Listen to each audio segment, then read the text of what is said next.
जनतेच्या प्रश्नांसाठी विशाल गर्जना. सरपंच रमेश कोळेकर यांच्या पाठीशी खासदार विशाल पाटील खंबीरपणे उभे. लोकशाहीमध्ये प्रशासकीय अधिकारी हे जनतेचे सेवक असतात, परंतु जेव्हा हेच अधिकारी आपल्या जबाबदारीपासून पळ काढतात तेव्हा लोकप्रतिनिधींना आक्रमक व्हावे लागते. कवठेमहांकाळ येथील प्रशासकीय आढावा बैठकीत नुकताच याचा प्रत्यय आला. आरेवाडीचे सरपंच रमेश कोळेकर यांनी पुरवठा विभागाच्या भोंगळ कारभारावर विचारलेल्या प्रश्नांना उत्तर देताना जेव्हा अधिकाऱ्यांनी उडवाउडवीची भूमिका घेतली तेव्हा खासदार विशाल पाटील यांनी अधिकाऱ्यांना चांगलेच धारेवर धरलं. राजकीय मतभेद बाजूला सारून जनतेच्या हितासाठी सरपंचांनी खासदार एका सुरात बोलल्याने या घटनेची चर्चा संपूर्ण जिल्ह्यात रंगली आहे. बैठकीची सुरुवात झाली ती विकास कामांच्या आढाव्याने. मात्र वातावरण तेव्हा तापले जेव्हा आरेवाडीचे सरपंच रमेश कोळेकर यांनी पुरवठा विभागाच्या अधिकाऱ्यांना जाब विचारण्यास सुरुवात केली. कोळेकर यांनी अत्यंत तार्किक आणि पुराव्यासहित जनतेच्या जिव्हाळ्याचे प्रश्न मांडले. विशेष म्हणजे रमेश कोळेकर हे माजी खासदार संजय काका पाटील यांचे विश्वासू मानले जातात.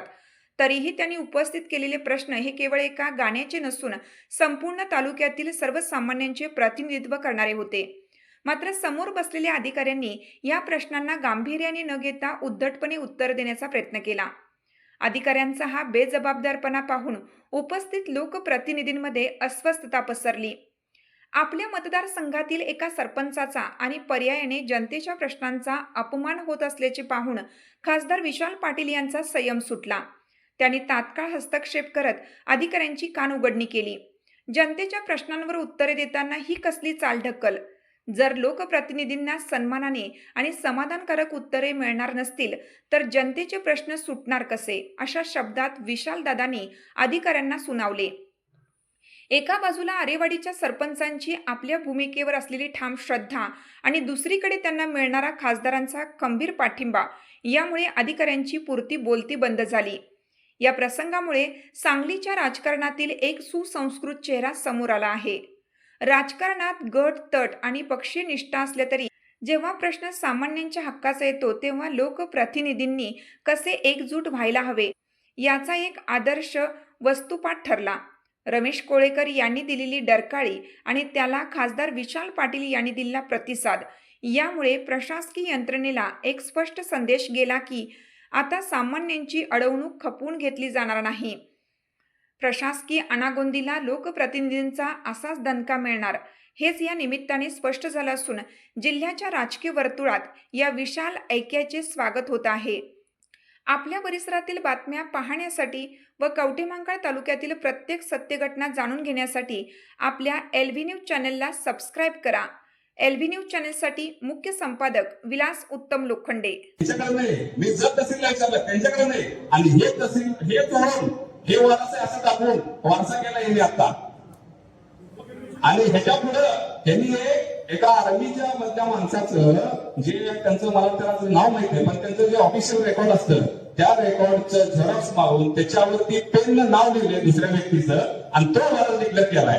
हे असला प्रकार आहे. मग जर कंपनीशीट खात असेल तर बाकीच्यांना काय आपण बाकीच्यांना बोलायचं आहे गरिबांना? ठीक आहे, तुम्ही थोडा वेळ ज्यावेळी आपल्याला साधा माहिती दिलाय अजून भरपूर असते. ज्यावेळी ऑफलाईन होता येते 7, 12 आणि 8 त्याचं ऑनलाईन झालं त्यावेळी ऑफलाईनचं ऑनलाईन मध्ये रूपांतरण झालं त्यावेळी त्या चुका झाल्या त्या दुरुस्त कोणी करायच्या. आता एवढे 50% एवढे दुरुस्त वसूल नाही करायचे. आपण 50% तुम्ही केल्या चुका आहे ट्रान्सफर समजून घ्या. सगळीकडे अडचण तीच आहे. चुका केल्या तुम्ही चुका केल्यावर दुरुस्त करायला अर्ज करायला होता शेतकऱ्याला. शेतकरी अर्ज केल्यावर त्याच्याकडे पैसे पण मागताय. हे बंद झालं पाहिजे. तुम्ही मुंबई काय होईल मुद्दा करून चुका करायच्या प्रत्येक जी तालुक्यात आहे चुका तुम्ही केल्या काय तुम्हाला पैसे पाहिजे एकामेकाकडनं घ्या पण शेतकरी काय पाहिजे त्यांना? दादा चूक केलेले 2 वर्षाचा अर्ज दिला 2 वर्ष अर्ज दिला 2 गुंठ जागा दुसऱ्याची कमी केली आहे. दुसऱ्याची जागा कमी केली आहे रस्त्यावर केलेली आणि मूळ मार्गाने तशी ठेवलेली आहे. आता ती अडचण आलेली आहे आणि त्यांनी झडते त्यासाठी 2 वेळा अर्ज तुम्ही घाल केला 2 वेळा अर्ज तुम्ही लिहून दिला. दुसरी गोष्ट आता 10 गुंठ जागा खरेदी केलेल्या आहेत तर यांनी सांगितलं तलाट्याने नोंद धरलेली आहे आणि सरकारने कॅन्सल केलेले आहे. कशासाठी केलेले आहे? तुम्ही परवानगी देता की 10 गुंठे करा म्हणून. आधी यांच्या प्रश्नाचं उत्तर देऊ. दादा दोन मिनिटं सांगतो फक्त ते 155 कसं आहे आणि काय केलं पाहिजे हे तुम्हाला सांगतो.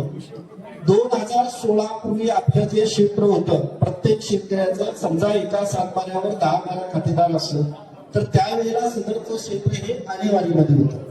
2016ला आपण संगणकीकरण करताना आणेवारीचं रूपांतर आपण क्षेत्रामध्ये केलं. म्हणजे आता सातबाऱ्यावर तुम्हाला कुठेही आणेवारी दिसत नाही, क्षेत्र दिसत.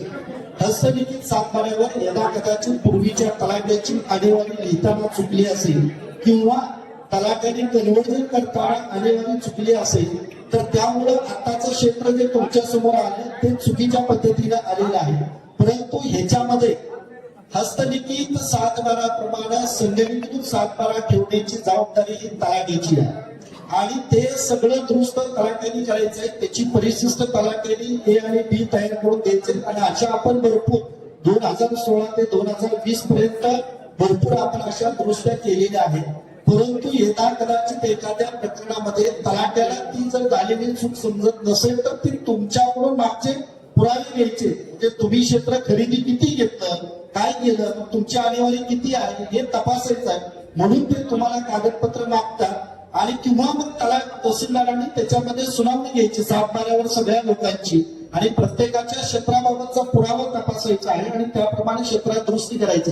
त्यामुळे दोन आहे. एक सहज दिसणारी चूक आहे ती तलाट्याने सोमोटं परिशिष्ट आणि पाठवून तहसीलदारांनी करायचं आहे. तहसीलदारांनी सोमोटं परीक्षण करायचं. त्यात लोकांनी कुठलाही अर्ज देण्याची गरज नाही. परंतु ज्या प्रकरणामध्ये अनेक खातेदार आता समजा कोटे मध्ये आहे, एक 2-2 मिनिटं घेतलेली क्षेत्र 50-50, 100-100 आहे.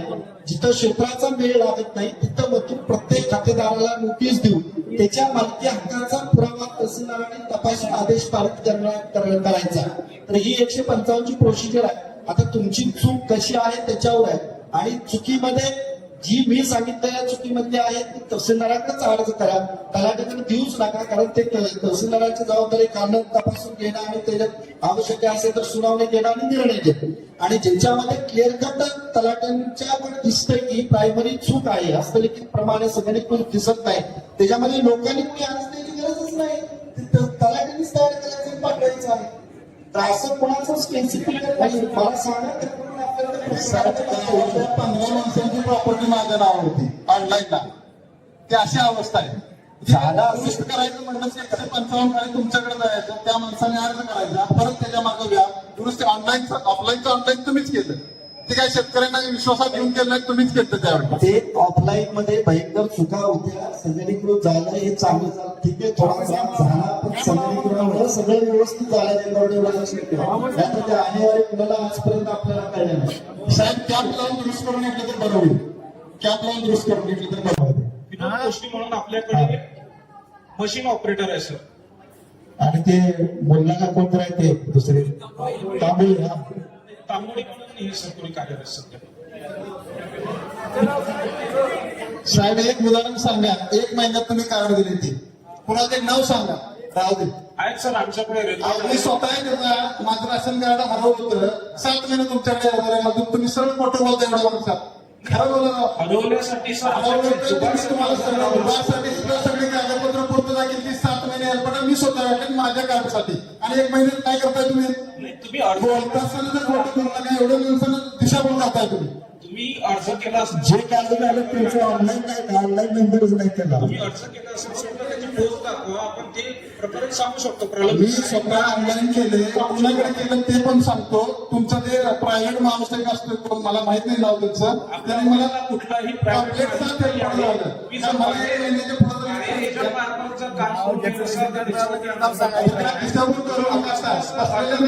तुमच्या ऑफिसला बसलेला माणूस प्रायव्हेट बनायचं कारण काय आलं तुम्ही? आमचे कागदपत्र खासगी लोकांना ऑफिसमध्ये प्रायव्हेट व्यक्ती नाही आपल्या. मला ऑफिसमध्ये बसताय प्रायव्हेट काय संबंध आला? तुम्ही शासनाने कॉन्ट्रॅक्टर नेमला तो खासगी गव्हर्नमेंट झाला. मला हेच म्हणायचं सर की जे पोस्ट त्यांनी दाखवलेले नाहीये अजून सध्या स्थितीत. तो कुठल्याही ऑफिसमध्ये माणूस बसतो कसा? कुठलाच पोस्ट नाही सर. प्रायव्हेट माणूस होता, मी स्वतः तुमच्या तुमच्या ऑफिसला सीसीटीव्ही कॅमेरा आहे का? Yes sir. मग ते तुम्हाला सीसीटीव्ही कॅमेरा दाखवा, ते कोण माणूस दाखवणार? त्याच्या ऑफिसमध्ये का बसतो? जर त्याला अथॉरिटी नाही तर नाही सर, असं कुठलाही व्यक्ती बसत नाही. आपल्याकडे डेटा एंट्री ऑपरेटर होते, त्यांची नेमणूक शासनाने केली. साहेब तांबोळी म्हणून कर्मचारी कोण होता विचारा. तांबोळी म्हणून कोण होतं तुमच्याकडे? नाही सद्यस्थितीत एवढ्या माणसं प्रोटोकॉल का मी स्वतः याला पुढे घातले प्रोटोकॉल आहे का नाही एवढं सगळ्यांनी बघितले तांबोळी म्हणून व्यक्ती आहे तिथं टेबलला द्या दादा मी 5 एअरपोर्ट बालेत माझं तिथं 7 महिन्यांना राशन कार्ड मिळालं दुबार म्हणजे हरवलं होतं म्हणून मी दुबार स्वतः काढलं होतं ते चुकीचं सगळं उत्तर देऊन नका कुठे शाळेत आपला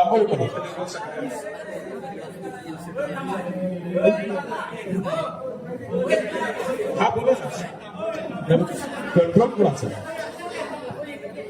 खरं 7-7 महिने लागतात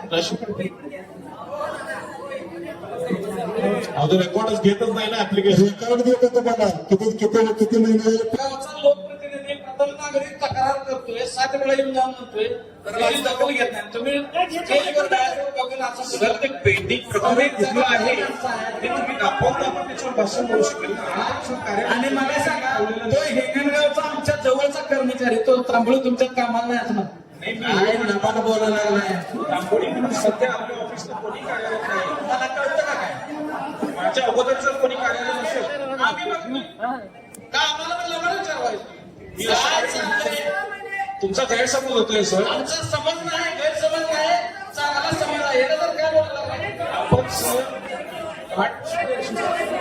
अहो सरपंच तुम्हाला म्हणतो 7 महिने तरी बी नाही मग तुम्ही ऐकायला नाही कुणाचं हे आढावा बैठक लावल्या कशासाठी एखाद्या प्रकरणामध्ये जर त्यांचा काय बोलायचं ऑफिसला दिलेलं नसेल तुमच्यामध्ये असेल तो विषय वेगळा असू शकतो अहो असं तुम्ही समजून घ्या ना नाही कसं व्यवस्थित आहे की कुठलंही 4 वेळा मान्य केलेत आम्ही येण्यासारखं बोलू नका आणण्याचा प्रश्न नाही सर माझ्या कायदेशीर वागतोय आम्ही कागदपत्र नसेल काय तरी बोलायला लागलं रस्ते कसं आणि दादा हो दादा हे बघा, या 70% ह्या तालुक्यातली कागद त्या माणसानं दिल्यात कुणी खोटाय सांगावं या सगळ्यांनी जो तांबोळे आहे त्याच्या व्यतिरिक्त कोणी दिले सांगा बरं काय बोलायला लागलाय सगळे हा तुम्ही एक सांगा ना आमचे ना कुच्ची गटाचे कांबळे कुची सर्कल आहे का इथं कुची सर्कल आहे का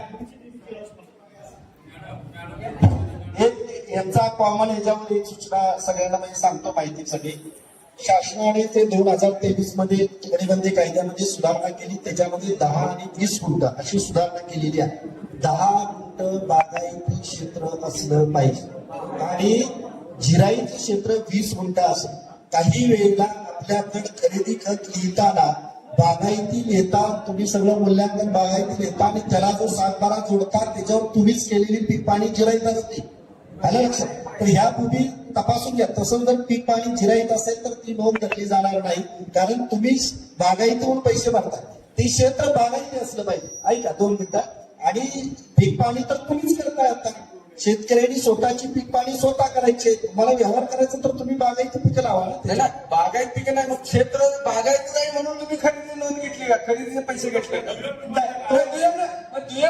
तसं भी केलं ना खरेदी म्हणून केलेलं आहे ना सुशांत फरक आहे की नाही निबंधक आणि महसूल मध्ये तुम्ही जर तिथं बागायत पीक करत असला तर 7 बरोबर पहिला बागायत पीक पाणीला लावून घ्या आणि मग जा तुम्ही काय म्हणताय तुम्ही डायरेक्ट निबंधकाला जाताय लिहून देता आम्ही बागायतीप्रमाणे पैसे भरायला तयार आहे त्याचं काम नोंद करून केला तर नोंद घेतला तुम्हाला खाली नोंद पाहिजे तर तुम्ही 7 पाण्याला पीक बदलून घ्यायला पाहिजे दादा विषय तो महत्वाचा काय आहे की दस्तवरती त्या पीक पाण्यावरती बागायती आल्यानंतर खरेदी झाली त्यानंतर मग सर्कल आणि तलाठी नोंद का घालत नाही जर 7 बारावर त्यावेळेला जर जिरायत असलं तर घालणार नाही बागायत असलं तर घातला पाहिजे घातला पाहिजे बागायत असतं घातलं नाही प्रकरण सांगा ना समोर विचारूया विचारलंय ना त्यांनी जातं ते आता तुमचा विषय तो सांगायला ना कागद तलाठी आहे का पुढे या. नोंद धरलेली आहे परंतु त्याची तुकडे जोड मध्ये सरकारने नामंजूर केलेली आहे कुठल्या मुद्द्यावर तुम्हाला मी फेरफार टाकला नाही कुठल्या मुद्द्यावर तुकडे जोड तुकडेबंदी काय जिरायत आहे म्हणून काय काय का बागायत त्यांनी प्रत्यक्ष स्थळ पाणी केल्यानंतर बागायत दिसलं नाही त्यांना त्यामुळे त्यांनी 7 बरोबर काय आहे 7 बाऱ्यावर परंतु प्रत्यक्ष त्यांनी जर स्थळ पाणी केले असताना त्यांना डाळिंबीची बाग आढळून आलेली नाही मी त्याला नाही तुम्ही बसा सरपंच काम सरकार नाही आले स्थळ पाणी यांचं काम आहे का काय ऐकून घ्यायला लागलं कसली मिटिंग आहे बसून घ्या बारीक. आमच्या जमीन दिल्यावर नोंद घालताना ते स्थळबांधणी करू काय बघणार आहे आपण?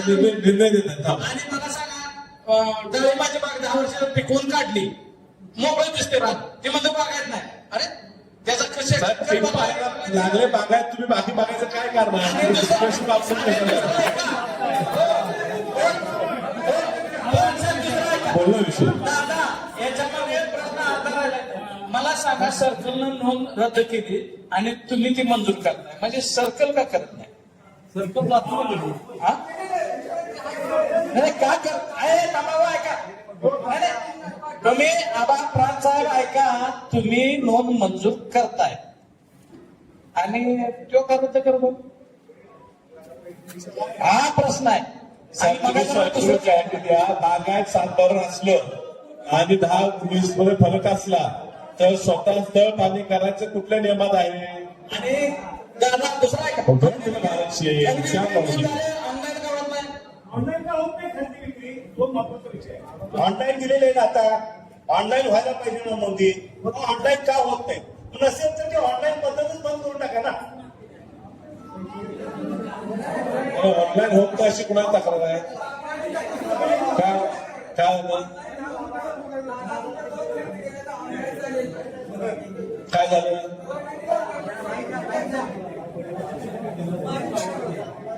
सर्कल रिजेक्ट केली मान्य आहे. ऑनलाईन झालं का नाही झालं?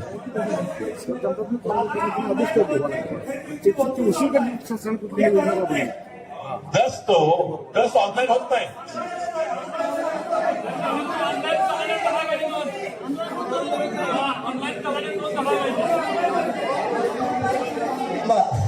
म्हणजे तुमचं असं म्हणणं आहे की खरेदी दुरुस्त होतो तलाट्याकडे ऐका सब रजिस्ट्रार ऑफिस कडून तलाट्याकडे जातं पण तलाठी नोंदच धरत नाही.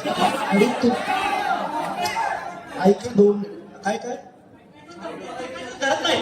हा आणि परत काय कसं करतात मग तुम्ही ऑफलाईन दिल्यावर करतात.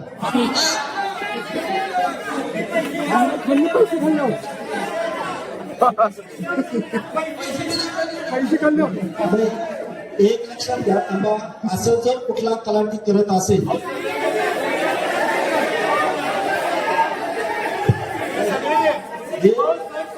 याच्यामधला एक तुम्हाला कधी सांगतो की मी 2 महिन्यापूर्वी म्हणजे मला वाटतं इलेक्शनच्या लागायच्या अगोदर मी सब रजिस्ट्रार आणि ह्यांचे जे ऑनलाईन आलेले दस्त आहे ह्याची मी पडताळणी मी स्वतः केलेली आहे. ह्यांच्या अगोदरचा एक सब रजिस्ट्रार होता ना मला तुम्हाला जी शंका होती अशीच एका व्यक्तीने मला येऊन तक्रार केलेली होती आणि त्या तक्रारीच्या आधारे ऑनलाईन त्यावेळेला फक्त 15 फेरफार सब रजिस्ट्रार ऑफिसकडे जादा झालेले होते की ज्याच्यामध्ये यांच्या दप्तरी मला आढळल्या नव्हत्या. असं आहे.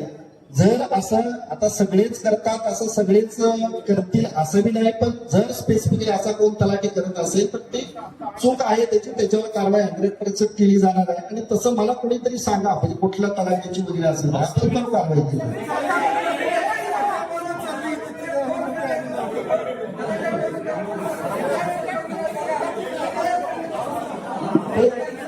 तुमचा विषय बघू आपण तुमचा विषय बघू आपण दादा.